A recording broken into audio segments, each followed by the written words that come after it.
Again, thank you all the parents for everything you do for your kids. My name is Nick Gumpert. I'm our club education coordinator. I came back to the club. I grew up with the club, went away to LA for a number of years, and now find myself back. And excited to be in this role because I get to facilitate a couple times a year conversations with parents, predominantly to just keep everybody informed, because I know that's such a challenge for every single soccer club across the country. Is what's going on? What can you tell me about a new season coming around the corner? What additional training opportunities do you have for my kid? So let's get into it. I don't know if all of you parents are aware, but there are essentially 6 stages to navigating the competitive landscape of sports. So let's take a peek at what that entails for those 6 stages. Make light of a situation that I think, unfortunately, a lot of people find themselves in, is going through different stages. But where does it start? It starts in the recreational space. Want to navigate into this. This picture being my son. I grew up playing soccer. I had the opportunity to play in Brazil for a short time there, and constantly get asked the question, well, Nick, do you want Diego to play? Definitely you do, right? And my best response is, I want him to find whatever it is, and hopefully he loves it as much as I loved the game of soccer. So I know that's a challenge for a lot of parents. I know I wondered that myself, and I feel like that's the best explanation I can think of when trying to navigate, should I quote unquote force him or introduce him first into a certain sport, or force him to stick with something. Again, this is not a space to tell people how to parent. It's just to share ideas and share perspective. So that's my perspective when it comes to my little one, knowing that I played this game, I'm involved with the club. But again, I think we all struggle to say, what's the best answer? I think the best answer is, what's the best answer for you and your situation? So ultimately, best answer is, it depends. 2 most popular questions that parents, grandmas, grandpas, aunts, uncles, friends ask, right? Did you win your game? And how many goals did you score? I think there are so many better questions that we can start off with, because ultimately, just by starting off with those 2 questions, it quickly helps kids define what's important. And I think at the end of the day, when we stop playing any sport, we figure out that those 2 questions really don't matter that much. But then it's like, well, how do we navigate that space? What does better sound like? What did you get better at today? Right? If you're picking them up from a training session, what did you learn today? That could still be a game, not only a training session. Did you give your best effort within the game or within the training? Those are such better questions, because you're focusing ultimately on this next facet. You're focusing on their performance. You're focusing on controllables, right? Whether or not they get a score in a game, or their team ultimately wins or not. So many of those things, especially as we get older, are out of our control. So to start off with and preface any conversation with our kids regarding their sport, and specifically soccer, I think it's a challenging one. And again, there are just better ways to facilitate, to say what is within their control that we can now navigate a conversation with, versus get tied up solely on a metrics scenario where, again, they have very minimal, if any, control over that. And again, yes, that's 4 and 5 year olds, and it's so easy to say, did you have fun, right? And the challenge is, as things become more competitive, they get older in the rec space, their team goes undefeated for whatever that's worth, those questions start popping up more and more, and they start putting more precedence on those things. Gino Auriemma, he is women's basketball head coach at the University of Connecticut. It's a 2-minute video, but I think a very interesting one to listen to. So let's hear what he has to say. I want to conclude this slide with this. Kids start doing things for the joy of it, right? They're 4, 5, 6, 7 years old. It's so easy for them to latch onto things that they find enjoyable. Then when they get better at something, they get that attention, right? Then they do things to sustain that attention or to get more of it, right? And if they don't get more of that attention, then they seek other avenues, whether it's another sport, another activity, or people. Maybe it's their social group that starts changing things. So number one, that's normal, right? Because it's what we validate and the questions that we use as parents that starts shaping and molding what's important, right? So just be something to be mindful of, and wanted to share that one coming from a top Division One coach. Obviously, another sport being basketball, nonetheless, I think easily transferable, regardless of what sport's being played. A review and a preview for those of us in the rec space. Wanted to touch base on this one. So again, we're as transparent as possible as a club. Number one, all information pertaining to recreational soccer can be found on our website, gjsoccer.org. All information. All that information includes rosters when it comes to season, when it comes to scheduling, it comes to links for supplemental programs. We'll get into that a little bit more here soon. But just know all information is on our website, gjsoccer.org. And if you have any further questions to follow up on it, just give the office a call, 970-242-4550, and any one of the staff members can answer your specific questions. If for some reason you don't see a question answered on the website, or you just want more information on a specific topic. Second thing pertaining to all information on the website, the staff has taken so much time, and this was built out, 10-ish years ago, but just know it's there as a parent. The club is very intentional about what to do, when to do it, why to do it, and who to do what for when it comes to player development. So again, I just want you all to know as parents, the club has that built out. It's there for you to see. If you as a parent are like, I don't really care about that specific of information, no problem. But again, just know it's there if you want to see it. Here's a big question or a popular question we get a lot. Nick, how are teams organized pertaining to age? Recreational starts at August 1st and ends July 31st. That's how teams are formed.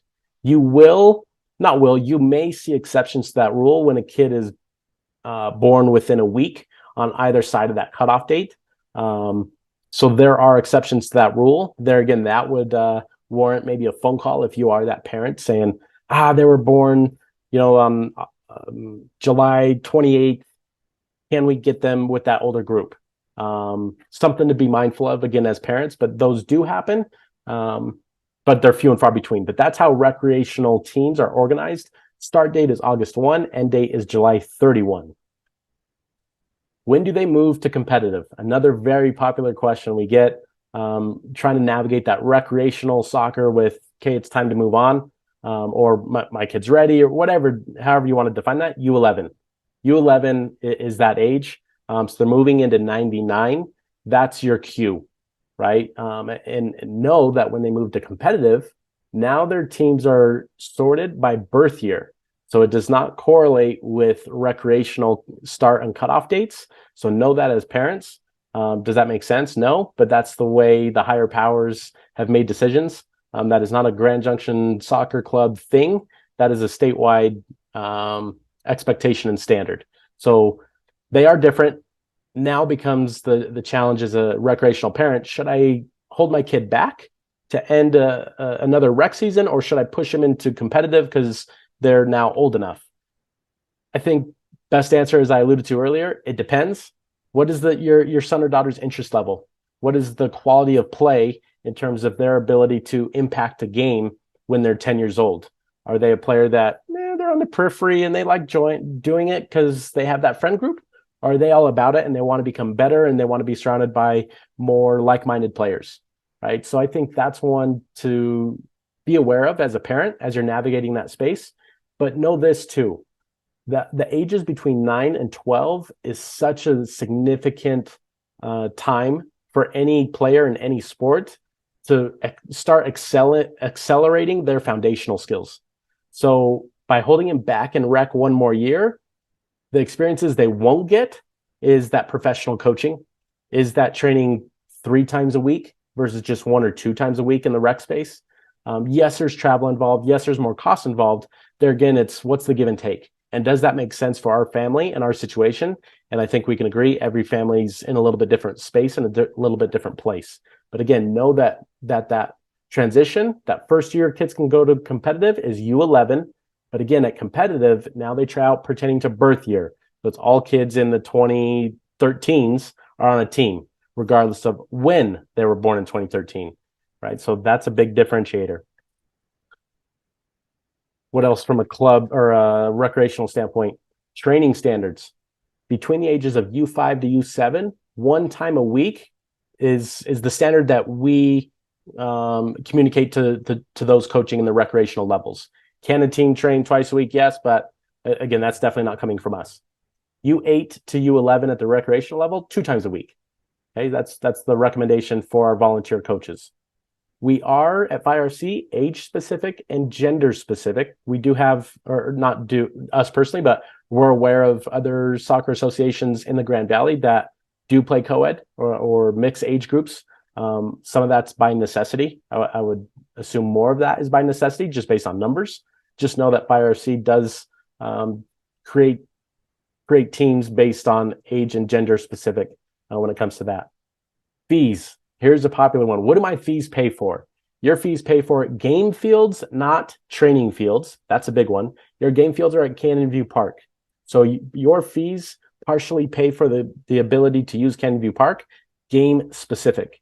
Your team and or coach, this would warrant another phone call, can contact the soccer office to say, hey, we want to train at Canyon View. That's usually not a problem, number one, depending on how many teams are already out there. But that comes at an additional fee, and there is no access to goals. Those are for the competitive teams because that's built within their registration costs. So from a rec fee standpoint, what does that pay for? It pays for your game fields at Canyon View, it pays for your referees, and it pays for insurance. Those are the three big ticket items that recreational fees pay for as you go in from any season. So just be mindful of that. So where do you train? If you can't train at Canyon View, you got city parks, of course. You have high schools, middle schools, elementary schools. Some of you parents are teachers, principals. It's utilizing those resources as best we can because I think if I was told the number right, we have in around 1,000 recreational players. That's a lot of field space to be facilitated each and every single playing season. So that's predominantly where we encourage parents and coaches to start having conversations to see what space they can map out in those spaces. The last big question I wanted to address regarding this review and preview that we get questions about is PDP. What is the PDP program? And is that a threat to recreational? Number one, PDP is being rebranded as Level Up. So just branding it as that to encourage kids to continue to level up their game. At U5 and 6, it's a one time a week, and it can either be an additional training session for those 5 and 6-year-old individuals or teams, or it could be the one training session if they do it as a whole team. So there again, if you have specific questions here, call the soccer office.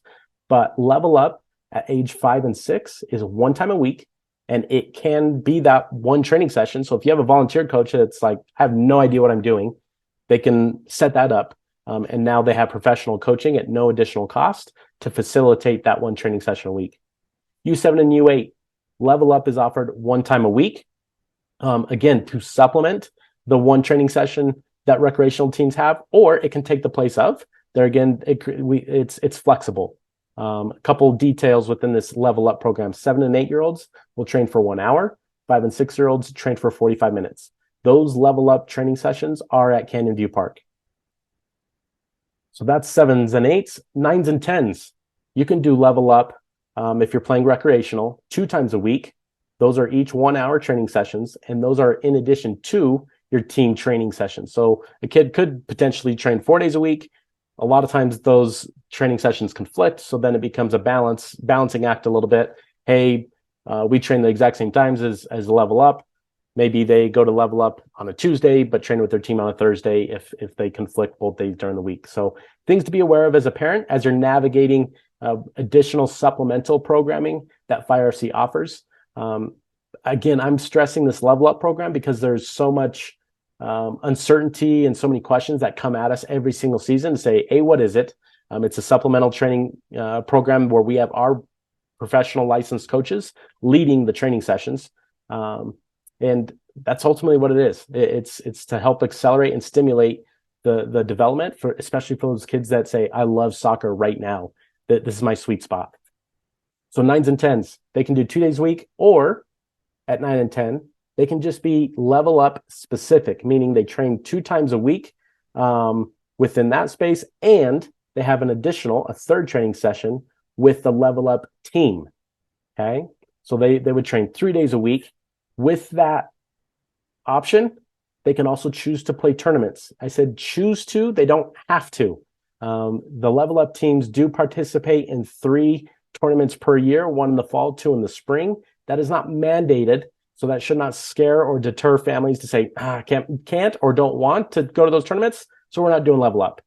That's not the purpose. So if numbers are low, either we don't do that tournament, or we'll combine with another level up team to say, okay, we'll take this combined group to that tournament. So instead of taking 2 level up teams, we'll take 1 level up team.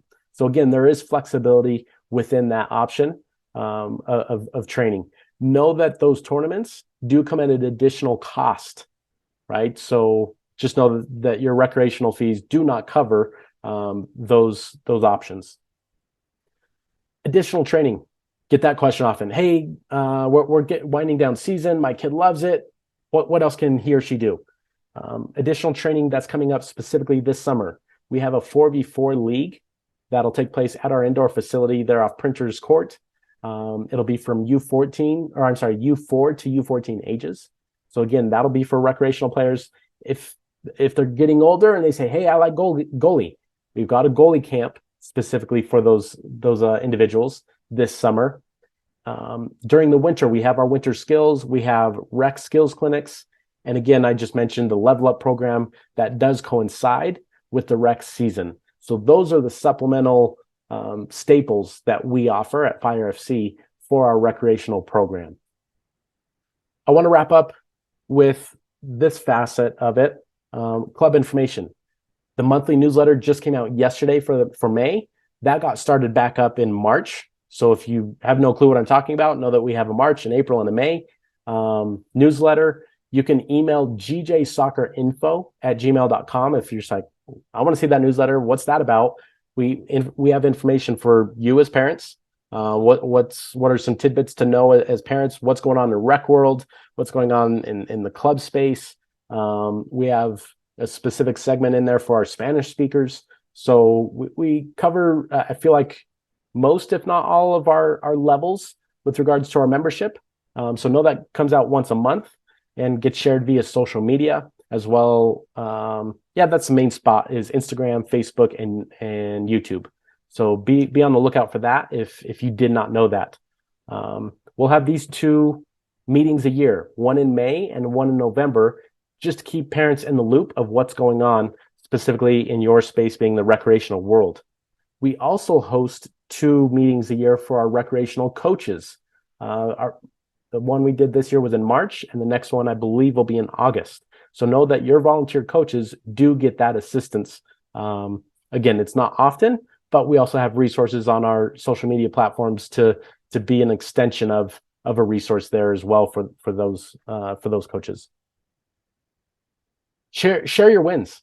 If you have pictures, if you have videos of kids scoring a goal, if you have birthday parties or your kid had a school accomplishment, feel free to email us again, gjsoccerinfo@gmail.com, and we're happy to share your wins on or off the field as parents. So just know that's not exclusive. It's very inclusive. It's just a matter of knowing where to go if and when you do want to share those stories. So that's our review and preview. I wanted to bump now into this short video. It's about 8 minutes long. I think an interesting one to think about as parents as you help navigate those situations with your kids. And as they get older, depending on their age and how we view that competition facet, right? Who are we really competing against in its perspective, right? What story are we continuing to tell ourselves and continue to tell them as they navigate and get older, regardless of where that competition comes from, right? You had an example in there from the soccer world, from the music world, from the basketball world. So at the end of the day, make sure we're in alignment, both as a soccer club and as parents, that we're competing not against the player that we're competing with playing time with, but with ourselves from yesterday, with that version, right? Because that person that we're competing with from a playtime standpoint as we get older in anything is ultimately that should make us better for it. So just wanted to put this on the screen again. We started with that one and how we pose questions, right? I think unfortunately, the easiest ones we ask our kids or friends or relatives, did you win? How many goals you scored, right? But so often that's out of our control. So just be mindful of and being intentional. And I'll leave you with these 2 questions as a parent. What do you want your kid to get out of their sporting experience? 2, what do you think your role is to make that come true? Something to be mindful of is, again, you help navigate that with your kid or kids, and going through the soccer space. Don't rush through the thing that you're going to miss more than anything, right? And I think a lot of people do get caught up in that race and in that space, and then they look back on it and be like, wow, I would have taken more time to do X, Y, or Z. So I hope you can have some takeaways from this one.